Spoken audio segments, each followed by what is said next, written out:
I want to be a Formula E driver when I grow up.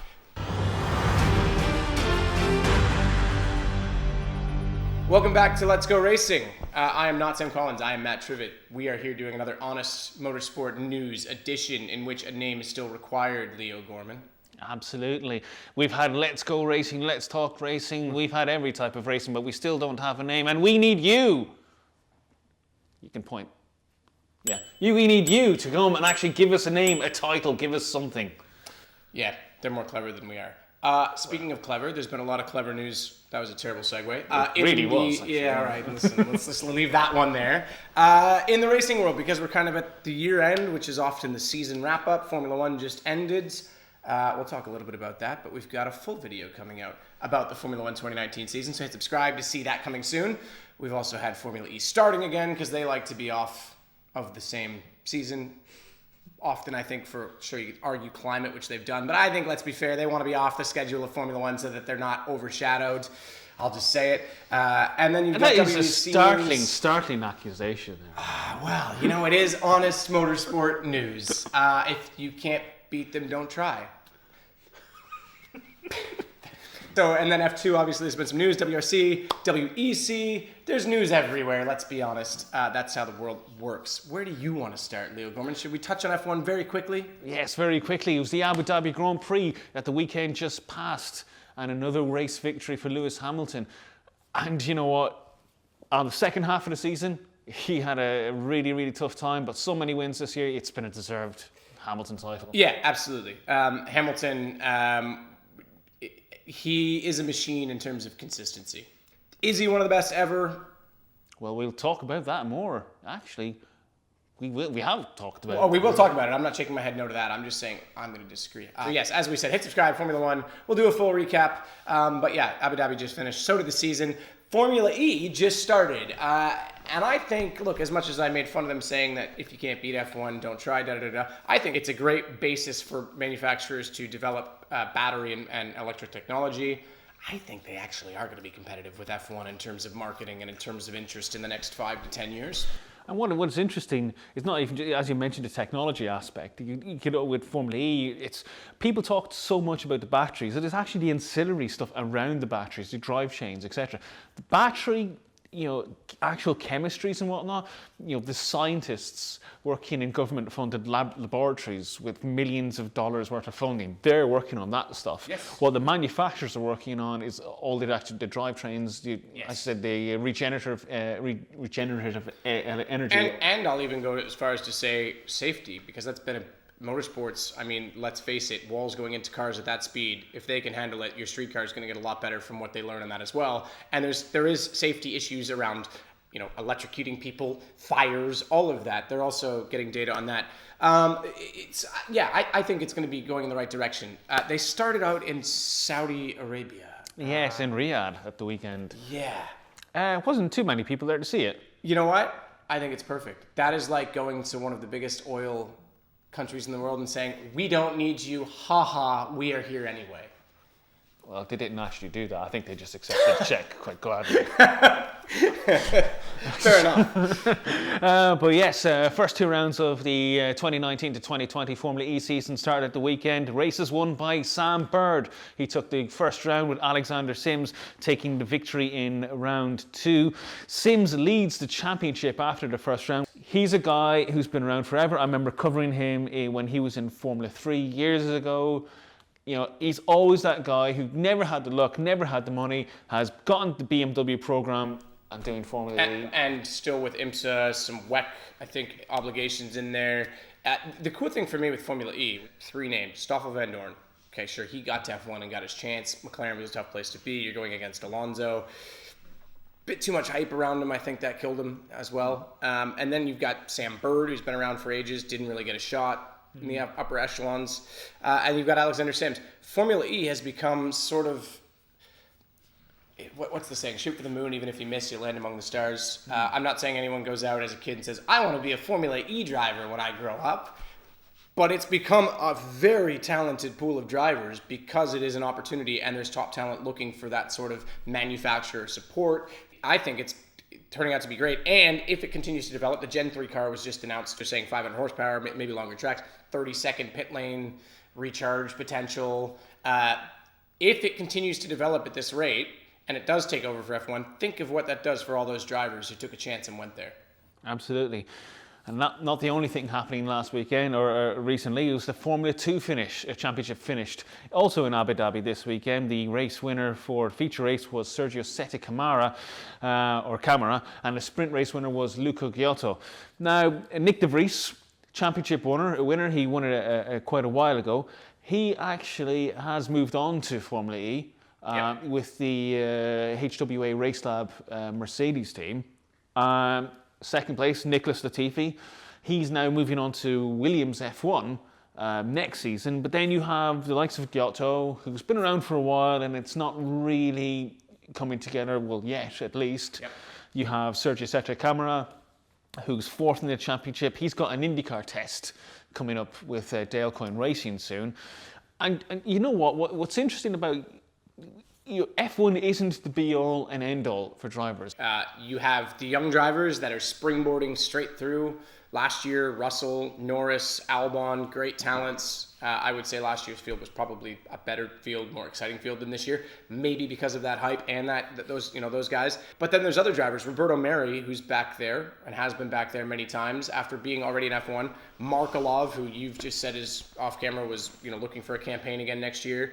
That seemed to be holding on to it too much. And I think that you can sit in a series like that and go stale.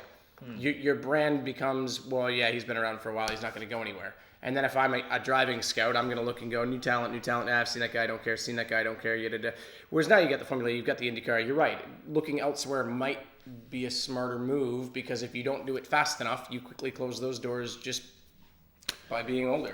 It's an interesting comparison, actually, because if you look back to Formula 2 from years, and I'm talking decades gone by, it wasn't uncommon to have full-time Formula 2 drivers. Like, it was their job. They got paid salaries to be Formula 2 drivers. And we saw this a little with Super Formula this year, actually, where you had some young drivers. You had the Dan Tictums, you had Alex Pelou. For a while. Yeah, for a while. Dan Tictum's in F2 next year. Yeah, great. He better be squeaky clean and damn fast, because good luck, Dan. You better win us over. Not a fan. Say what you feel. Anyway, but the point I was going to make was with Super Formula this year, you had a mixture of young drivers. You also had a mix of experienced drivers. You had the likes of Lucas Sauer, who had done DTM. You had Kamui Kobayashi, who was XF1 and WEC. Nick Cassidy, who's had like a Super GT.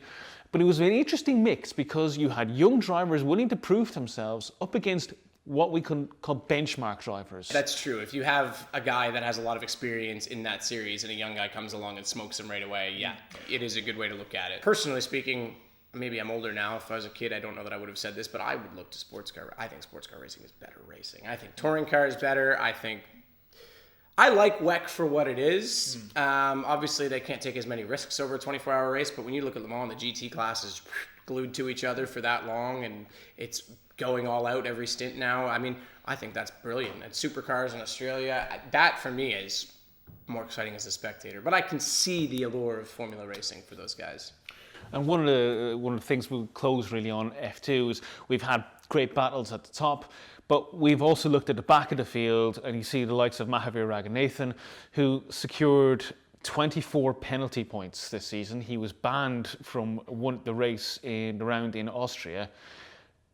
It's not good enough. Is there a point when the driver quality sometimes towards the back is so low that it potentially affects or harms the reputation of the series? Yeah, and it shouldn't happen at a level like Formula 2. That should happen at the level that I race at, where it's a bunch of dudes with cars that they bought or built, and they show up, and the talent is whatever it is.